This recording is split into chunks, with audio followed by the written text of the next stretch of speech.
7 minutes. That's all it should have been. A bright 12-year-old pedaled toward school on a quiet weekday morning, and her bicycle was found standing upright on the shoulder of Ridgeway Road, the kickstand set down, the helmet still clipped to the handlebar as if she'd only paused to tie her shoe. Before we begin, if you care about careful, respectful cold case reporting, consider subscribing. These cases need eyes, memory, and persistence. Now, this one will test everything you think you know about small-town safety. Maple Falls, Washington. April air with a chill that nips your hands before the sun warms the sidewalks. Sprinklers ticking in front yards. A delivery truck groaning up Main Street.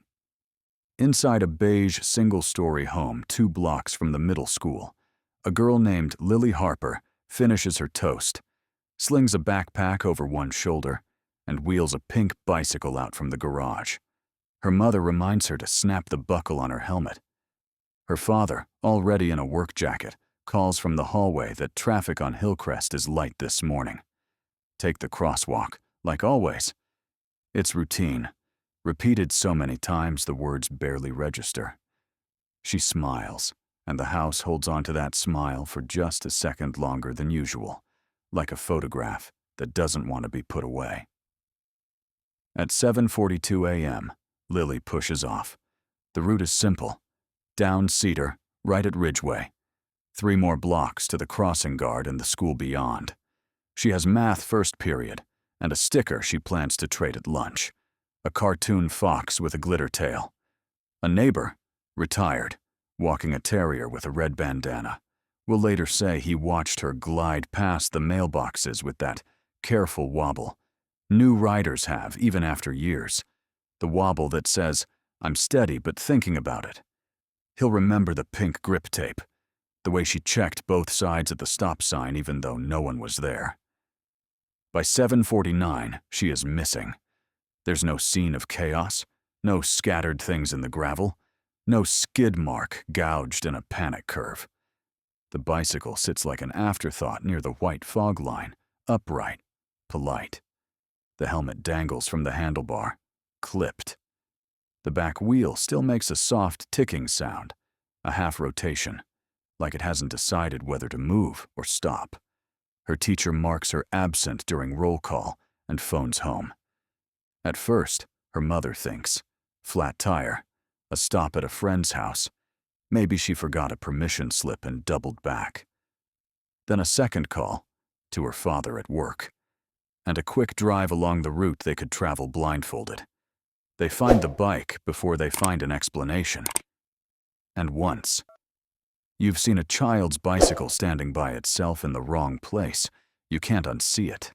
It writes itself into the road like chalk. The first officer on scene is used to helping with parking complaints and missing dogs. He does exactly what he's trained to do. Tape the shoulder, note the position of the bike, call for a supervisor, request crime scene techs, even though his gut still hopes this is a misunderstanding that can be undone with a phone call and a laugh through tears. The supervisor arrives. Then Detective Elena Morales, lean, quiet, eyes that catch movement the way a camera catches light. She's transferred from a bigger cities unit, where routine rarely looks routine once you approach it. She walks the shoulder, letting the silence do the talking. Kids don't set kickstands on gravel shoulders unless they were taught to be careful, or unless someone told them to stop for a second. Most kids drop bikes in grass. She leans near the rear wheel, sees a crescent of tar and yellow pollen on the chain guard, not oil. She looks up at the intersection's state traffic camera and asks dispatch for the last 10 minutes of footage. 7:46 and 12 seconds.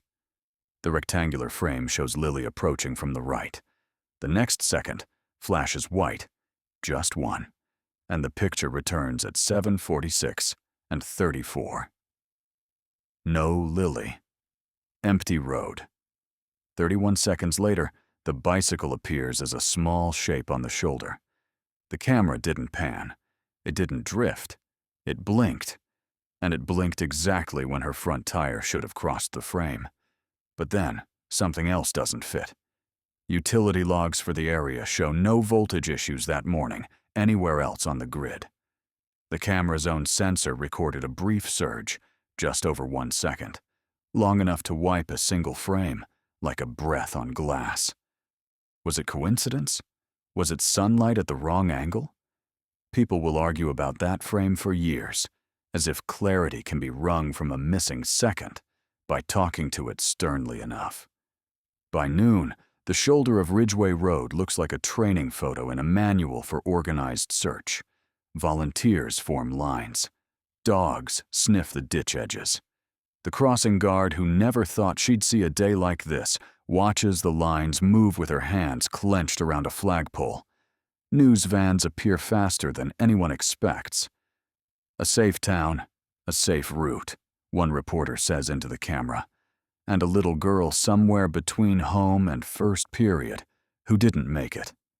That sentence will play on loop in living rooms for a week. Lily's parents sit on a folding chair near the tape, while a detective kneels in front of them and asks careful questions in a voice made soft by practice. What she wore, the route, any stops, any routines, anyone new on the street lately. Her mother says a garden service posted a flyer last week. Her father says the city replaced a crosswalk bulb. They try not to say the thing they're thinking.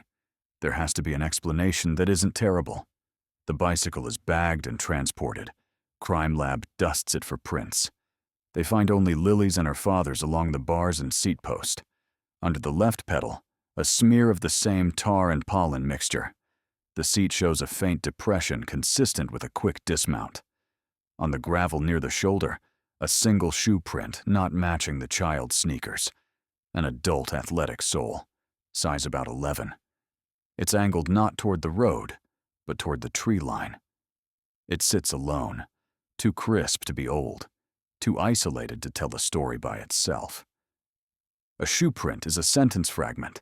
The mind fills in what it wants. Morales splits the team into 3 threads. First, the route analysis. Every doorbell camera, every shop lens, every delivery van dashcam that passed that morning. Second, witness time building. Who glanced this way and when? Who heard an engine? Who was walking a dog? Third, trace.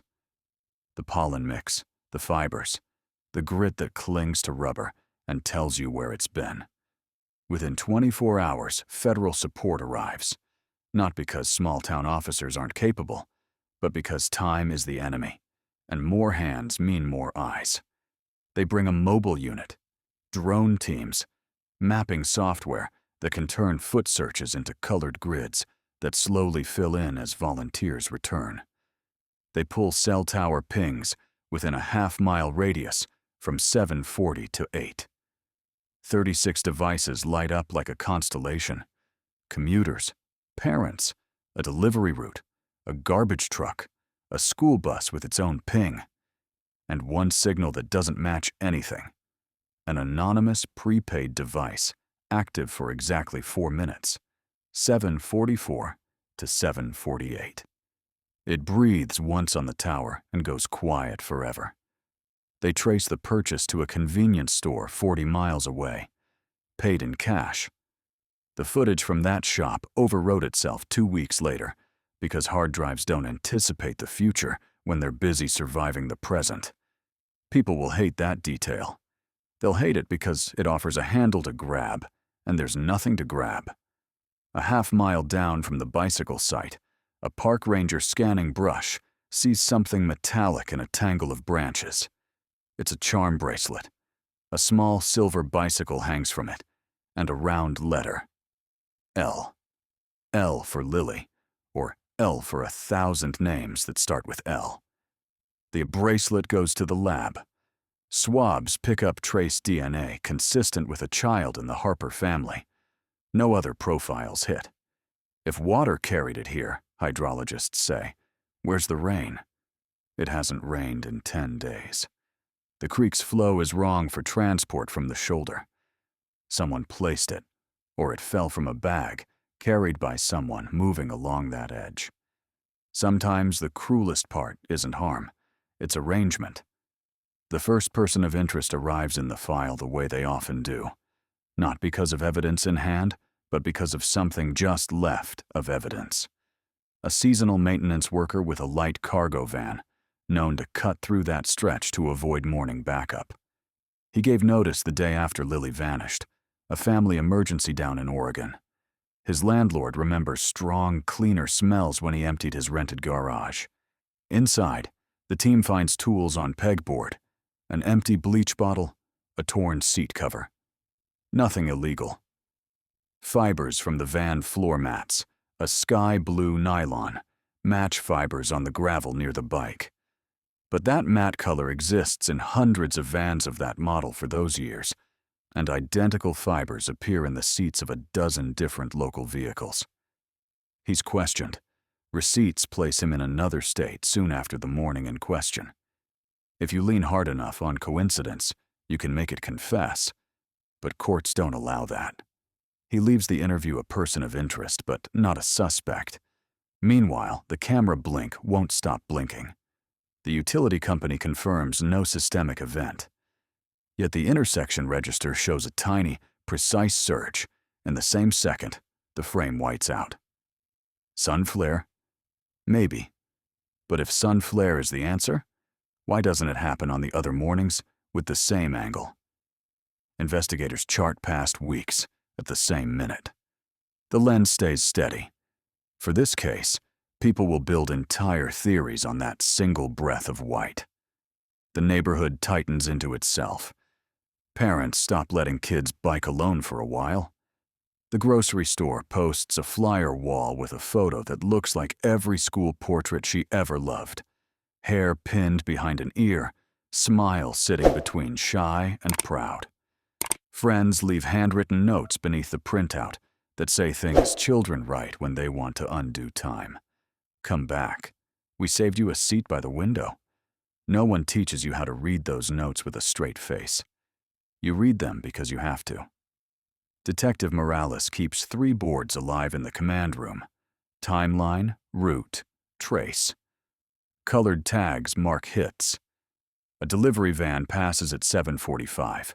Camera confirms. A neighbor hears something that might be a soft. Car door at 7:47. His watch is 5 minutes slow, but he's sure of the sound. A school bus cut down Hillcrest at 7:48. The driver saw a bicycle on the shoulder, but didn't notice a child because she was scanning the crosswalk. No one hears a scream. That doesn't mean there wasn't one. It means if there was, it didn't travel far, or it sounded like something ordinary happening in the wrong place. Then comes a second person of interest, the kind communities never want to suspect, the familiar face. A local coach who knows every child by first name, because that's what coaches do. Always around, always helpful, always the one who volunteers to coordinate search lines. He has a reason to be near the route that morning, early practice prep, he says, and a gas receipt puts him at a station 2 miles away at 7:50. The clerk remembers him because he paid for coffee, a breakfast bar, and asked if the road to the school was open. He appears on 2 news broadcasts, hugging neighbors and telling them to stay strong. When asked for doorbell footage, he finds it before the officer does. Detail like that makes some investigators nod, and others narrow their eyes. He isn't excluded. He isn't named. The file grows a tab with his initials like any other tab. People forget that tabs have no feelings. A child witness offers a small, painful gift on day 4. She says she saw Lily near the intersection, lifting one hand like she was waving toward something or someone, just outside the frame of a dashboard camera shot. Not frantic. Familiar. She says she thought it was a friend's big brother. Kids are experts at faces that loom familiarly above them, and strangers that blend. The dashcam belongs to a delivery driver who came forward on day 2. He doesn't remember seeing any person where the little girl points. The footage shows a sliver of partial movement and reflection for a fraction of a second. Something that could be a sleeve, could be a shadow. The mind is a projector. It will run film for you if you ask it to. Weeks pass. The shoulder loses tape. The family's home gains houseplants delivered by people who don't know what else to do. The detective's boards gain a second layer of tags. An adult athletic soul is common. A pollen mix is seasonal. A traffic camera surge is a statistical outlier that investigators will not let go. And then the case does what cases do when they hit the part of the timeline where answers are not ready yet. It slows. Not because anyone cares less, because that is when patience decides whether it can endure. Years reshape how people stand in a kitchen. The Harpers leave. Lily's room intact longer than anyone predicted. On birthdays, her mother sets a cupcake on the windowsill and lights a candle in private. Her father runs the route on mornings, when the air smells like that morning, and screens his breathing so it doesn't sound like grief into the wind. The crossing guard retires. New children move into old houses and ride new bicycles past a shoulder that looks exactly like any other shoulder to anyone who didn't live here for this. The file does not go to sleep.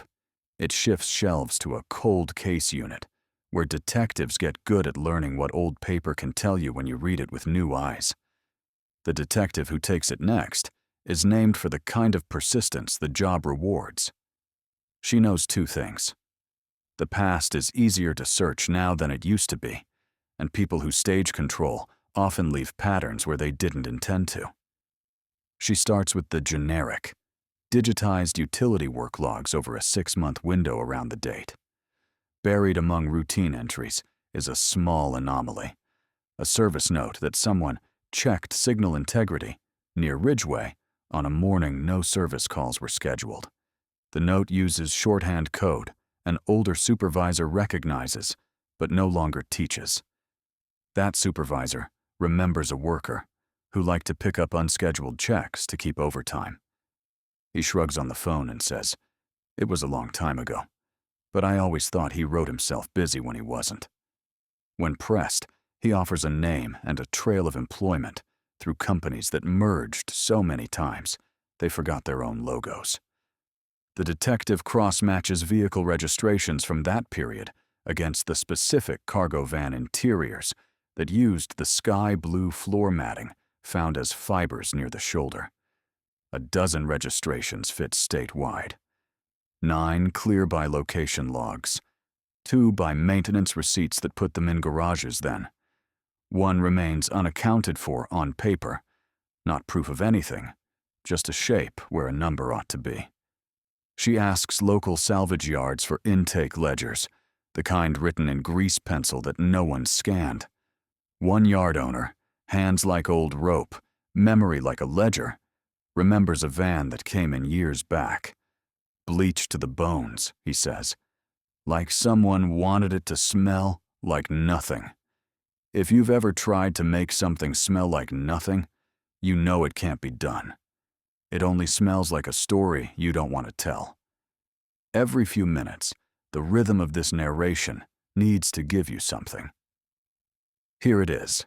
The prepaid phone that breathed for 4 minutes returns to the narrative. Not because it turned back on. It didn't. But because its manufacturer, long since replaced by newer models, stamped batch numbers inside the battery case that were unique enough to narrow the origin to a group shipped to 6 stores in 2 counties. Of those 6, only 3 still have archived invoices in a back office. 2 are legible enough to list sub-batches. One of those sub-batches corresponds to 4 units sold cash in a single day, the week before Lily disappeared. Detective work often looks like that, moving from 6 to 3 to 2 to 1 without ever getting to 0. There is a thing about staged objects. They often appear in places where they are certain to be found, but not so soon that they look obvious. The bracelet in the brush is one. Another shows up years later and seems new, even though it isn't. A charm reappears near Miller Creek in a winter when snow cover sits too thin to hide anything. It is clean in a way that creek edges aren't. The forensic tech says the metal has been indoors for a long time and recently placed. That answer does not fit how evidence is supposed to behave. It suggests someone is still watching. There are no villains in this narration by name, no labels we cannot use. There is, however, proximity. Proximity is a map drawn by receipts, pings, and the way people spend mornings. The familiar face re-enters the file because proximity says he drove by coffee at 7:50, asked a question about the road, and returned to the field where search lines began with a vigor that made him indispensable. He has a reason to be everywhere. Helpful people often do. He has asked for records from old phones and old vehicles and old mornings that no one catalogs unless they live like detectives by instinct. He produces what he can. Nothing charges. Nothing clears. The file knows the difference between probability and proof the same way juries do. When cases stay unsolved, communities rewrite themselves around the whole. Maple Falls puts a bench near the shoulder in a small patch of green. Not a shrine, not a warning. Just a place to sit where you can see the slope of the road and understand how a route measured in blocks can stretch into a distance you can't count. Every June, someone leaves a single pink ribbon tied to the bench arm. No one admits it. No one needs to. There are things towns do quietly. A newer generation of analysts builds a timeline model that overlays every confirmed movement with a standard deviation buffer and animates the window from 7:42 to 7:49. When you watch it play, you see dots moving predictably, a bus line creeping, a delivery route advancing, and then a gap that opens like a mouth. Over Ridgeway, just as the lens turns white and closes again around an empty frame, the model makes no accusation. It only shrugs at you and says, "Here is where certainty ends." If you're listening and thinking, "Why not show more?" Here is why we won't. Harm is not spectacle, and families deserve language that doesn't reopen wounds. We will tell you what matters. We will not dress it in terms that trade dignity for drama. What matters is that a child left home, and 7 minutes later, the world rearranged itself into a picture that can't be made sense of by sight alone. For all of the hours and days and years, hope lives in method. Someone knows a detail they didn't mark as important because it felt like nothing. That is what cases like this become, an archive of small things waiting for one more small thing to connect. A worker on an unscheduled stop, a van with a cleaned interior, a bracelet that moved without water, a camera that blinked once and never again at that hour, a hand lifted like a wave toward something just outside the frame. None of these is a resolution. Together, they form a pressure that history can't entirely shrug off. We end where we began, the bicycle upright, the helmet clipped, the road quiet except for the low murmur of tires on the far lane, and a crow calling from a power line like it's counting. If you live near Maple Falls, you already know to keep your eyes open when you pass that bench. If you don't, but you were on Ridgeway Road that April morning years ago, or you serviced an intersection camera, or you sold prepaid devices from that small batch, or you parted out a van that smelled more like cleaner than metal, call. Even if you're not sure, especially if you're not sure. Most answers arrive sounding like doubt. For Lily, bright, kind, careful. If you knew her, if you taught her, if you only saw her once on a morning when you were late for work and now can't stop replaying a moment you didn't know was a moment, this story keeps a place at the window for her. And for the investigators who refuse to file hope under paperwork, keep at it. 7 minutes isn't enough time to erase a person. It is only enough time to make the rest of us pay attention. If you want more cases treated with care and detail, subscribe and turn on notifications. This is a fictionalized account created for educational purposes. Characters and events are fictional. Any resemblance to real persons is coincidental. If you found this valuable, please subscribe to the channel and consider leaving a like to help others discover careful, respectful coverage of difficult stories.